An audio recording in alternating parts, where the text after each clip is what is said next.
আজকের রেসিপি লাউ পোস্ত। কড়াইতে সর্ষের তেলে 5 ফোড়ন, পেঁয়াজ কুচি। পেঁয়াজটা হালকা ভেজে নেব। এরপর কেটে ধুয়ে রাখা লাউ স্বাদমতো নুন দিয়ে নেড়েচেড়ে ভালোভাবে মিশিয়ে নেব।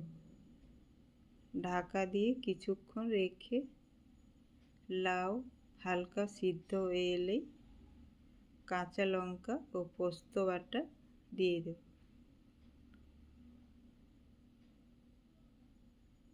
পোস্ত বাটার সাথে লাউ কিছুক্ষণ কষিয়ে নেব। এরপর 1 কাপ মতো জল দিয়ে নেড়েচেড়ে ঢাকা দিয়ে লাউ সিদ্ধ হওয়া পর্যন্ত রান্না করব। লাউ সিদ্ধ হয়ে এলে নেড়েচেড়ে নামিয়ে নেব।